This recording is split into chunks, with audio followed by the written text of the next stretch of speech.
মোহনবাগানের এই সিজনে সব থেকে শক্তিশালী একাদশ কি হতে পারে? ছাংতে নিয়ে আপনাদের প্রচুর প্রশ্ন রয়েছে।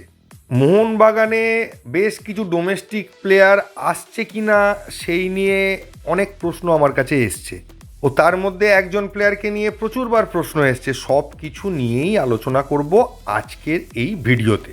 তো একদম প্রথমে চলে আসি, মোহনবাগানের যে নতুন প্লেয়াররা আসবে বা যারা এসে গেছে সব কিছু সম্পর্কেই একটা পরিষ্কার ধারণা কিন্তু হয়ে গেছে। যেমন আমরা বুঝতে পারছি আর একজন মাত্র প্লেয়ার আসবে বিদেশি, সে স্ট্রাইকার হবে। ম্যাকলারেনের মতো না হলেও গতকালের ভিডিওতে বলেছি যে সাদিকু টাইপের একজন স্ট্রাইকারকে চাইছেন প্যানোস। তো টিমটা মোটামুটি জানা হয়ে গেছে যে কে কে আসছে বা কী টিম হতে চলেছে। এবার সেটা নিয়ে সব থেকে শক্তিশালী প্রথম একাদশ কীরকম হতে পারে মোহনবাগানের।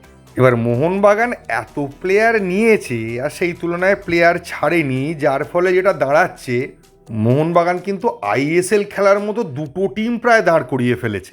আর আমি বেস্ট 11 দেওয়ার চেষ্টা করছি, তাই অনেকেই আপনারা বলবেন না ওই প্লেয়ার কোথায় গেল, নাও থাকতে পারে সেই প্লেয়ার, ইম্পর্ট্যান্ট প্লেয়ার হলেও সব থেকে বেস্ট যেটা হবে সেটাই দেওয়ার চেষ্টা করছি। গোলে তো অবশ্যই বিশালকাই, তো তার আলাদা করে দেখাচ্ছি না। সেন্টার ব্যাকের জায়গায় আমি চুজ করব মেহতাব এবং অ্যালেক্স সাজি। রাইট ব্যাকের জায়গায় রাহুল বেকে আশিস রায় সুস্থ হয়েছে কিনা জানি না। আশিস রায় সুস্থ হলে আশিস রায়ের স্পিডের জন্য আশিস রায়কে নিতাম, এবং চোট লাগার আগে ওর যে লেভেলের পারফরমেন্স ছিল ওকে চান্স দেওয়া যেতেই পারতো, কিন্তু এখনও জানি না ওর কী অবস্থা। লেফট ব্যাক ফার্স্ট চয়েস অভিষেক। সুভাশিস তিনটে সেন্টার ব্যাক খেলা হলে লেফট সেন্টার ব্যাকের জায়গাটা নিতে পারে। অবশ্যই প্রথম 60 মিনিট সুভাশিস এখনও মানে 1 ঘন্টা সুভাশিস পুরনো ফর্মে খেলে দিতে পারে, তারপর থেকে ওর একটু স্লো ডাউন হয়। এবার দুই সেন্টার ব্যাকের সামনে থাকবে জেলকোভিচ, যে বলটা ডিস্ট্রিবিউট করবে। তার পাশে আগে পিছে থাকবে আপুইয়া, মেনলি সামনের দিকে আপুইয়া একটু সামনে খেলবে। এবার ওখানে আপুইয়ার জায়গায় পরে দরকার হলে থাপাকেও নামানো যেতে পারে, কারণ লম্বা লিগ হবে, লম্বা সিজন। তার সামনে থাকবে মিগুয়েল অথবা থাপা নয়, মিগুয়েলই থাকবে। যদি দরকার হয় থাপাকে ওখানে নামানো যেতে পারে, সেক্ষেত্রে মিগুয়েলকে অন্য পজিশানে খেলানো হলো কোনো একটা বিশেষ কারণের জন্য, বা মিগুয়েল অ্যাভেলেবেল থাকলো না তখন। দুধারে ড্রাজিচ এবং ছাংতের জায়গায় সাহাল, কারণ ছাংতের আবার হাতে লাগা আছে, কবে খেলতে পারবে জানি না, কিন্তু বেস্ট 11 হলে সেখানে ছাংতেই থাকবে, সাহাল অল্টারনেটিভে থাকবে। এখন আপনারা বলবেন সাহাল এত ভালো খেলছে, কিন্তু আপনি টিমটা দেখুন সেখানে কোথায় ঢোকাবেন এটাও তো ভাবতে হবে।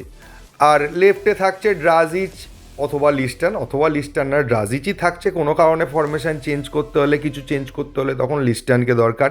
বেসিক্যালি উইংটা কিন্তু আমাদের দুটো উইং ব্যাকই খেলে দেবে। এবার যখন উইং ব্যাক উঠে যাবে তখন আপনাদের মনে হবে যে দুটো ডিফেন্ডার কি করে সামলাবে, তখন ছবিটা হবে এই রকম। তখন মেহতাব এবং অ্যালেক্স সাজি তো পেছনে থাকবেই। এবার জেলকোভিচ নেমে এসে 3 নম্বর ব্যাক মানে সেন্টার ব্যাকের মাঝখানে চলে আসবে, তিনটে ব্যাক ডিফেন্সটাকে সামলাবে, কাউন্টার অ্যাটাককে আটকানোর চেষ্টা করবে। এই সময় দুজন যে উইং ব্যাক আছে মানে অভিষেক আর রাহুল বেকে যদি আমি ধরি, এদের দুজনের কাজ হবে বক্সে ম্যাকলারেন বা যে আমাদের নতুন স্ট্রাইকার থাকবে তাকে হেডে ফিট করানো, বল তার হেডে দেওয়া। এবার যদি দেখা যায় ওদেরকে ব্লক করছে, প্লেয়ার সামনে এসে গেছে, তখন তারা ব্যাক পাস করবে সাহালকে অথবা এদিকে ড্রাজিচকে। এরা ভেতর দিয়ে একটা শট নিয়ে বা কনভার্ট করার চেষ্টা করবে, বা বক্সের মধ্যে কিছু পাস খেলে একটা কন্ট্রোল নেওয়ার চেষ্টা করবে। এবার যদি এরা দেখে যে না কোনোভাবে কন্ট্রোল নিতে পারছে না, ওরা একদম অনেকে মিলে ঢুকে যাচ্ছে বক্সে, তখন এরা ব্যাক পাস করবে আপুইয়া আর মিগুয়েলকে উদ্দেশ্য করে।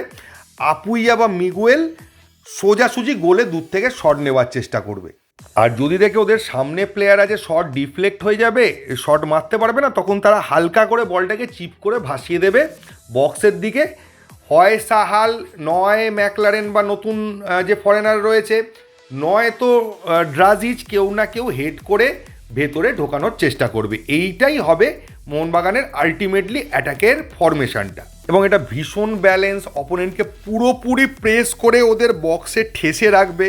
কাউন্টার অ্যাটাকের ভয়ের জায়গাও কম। আপনি ভেবে দেখুন, তিনটে ডিফেন্ডার রয়েছে, মেহতাব রয়েছে, অ্যালেক্স সাজি রয়েছে, এবং জেলকোভিচ তখন ডিফেন্ডারের রোল প্লে করছে, মানে একজন ফরেন ডিফেন্ডারও রয়েছে, ফলে কাউন্টারটাও খুব একটা চাপ হবে না।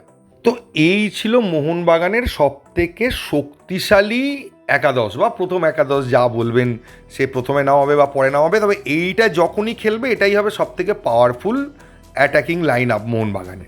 এবার যদি চলে আসি ছাংতেকে নিয়ে, অনেকেই জিজ্ঞেস করছেন বারবার, কেন জানি না, কোথায় শুনেছেন জানি না, ছাংতের ডিল ভেস্তে গেছে। আবার বলি আপনাদের, ছাংতের ডিল আর ডিল নেই, ওটা সিগনেচার হয়ে গেছে। এটা আমি বলছি না, মার্কাস বলছে, ওপরে যেটা লেখা আছে আপনারা পড়ুন, তাহলে বুঝতে পারবেন। নেক্সট, মোহনবাগানে আরও ডোমেস্টিক প্লেয়ার আসার কথাও অনেকে আমায় জিজ্ঞেস করছে, কে আবার কোথায় বলেছে যে নিখিল পূজারি নাকি মোহনবাগানে আসতে পারে। দেখুন, এটা নিয়েও মার্কাস পরিষ্কার লিখে দিয়েছে যে আর কোনো ডোমেস্টিক ইনকামিং হবে না। অলরেডি দেখতে পাচ্ছেন যে দুটো আইএসএল এর টিম হয়ে বসে আছে, আউটগোয়িং হলেও হতে পারে, ইনকামিং হওয়ার চান্স খুব কম, এটা সাধারণ বুদ্ধি দিয়ে বোঝা যায়। এখন প্লেয়ার সোয়াপ করলে আলাদা বিষয়, তবে এরকম কোনো খবর কোথাও পাওয়া যায়নি। আর আগামীকাল আবার কলকাতা লিগের ম্যাচে নামছে মোহনবাগান, ওটার আবার লাইভ কমেন্ট্রি নিয়ে দুপুরবেলা আসবো, 3টে থেকে খেলা আছে এই ভিডিওতে। এইটুকুই, থ্যাংক ইউ, ধন্যবাদ এবং জয় মোহনবাগান।